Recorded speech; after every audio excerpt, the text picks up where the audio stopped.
Singapore Telecom went into a trading halt after the Australian Financial Review reported that it's in advanced talks to sell Optus for $16 billion. Singtel then issued a statement that hosed the story down, saying there's no impending deal and they're focused on trying to find a CEO for Optus.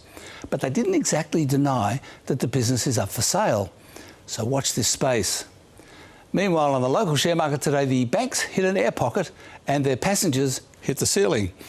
Westpac and ANZ were down the most, dragging the market as a whole down 0.2%, despite decent gains by the miners.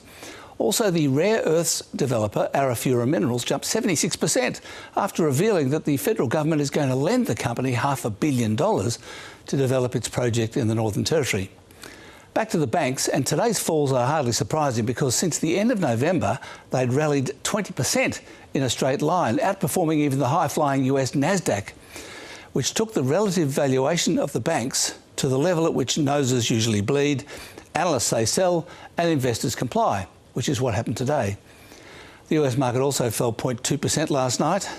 On commodity markets, iron ore fell 3%, but oil, copper and gold went up, and the Aussie dollar remained just above 66 US cents.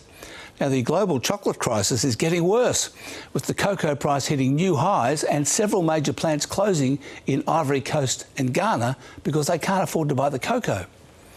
And finally, it's Pie Day, March the 14th.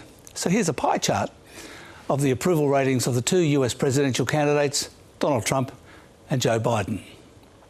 And that's finance.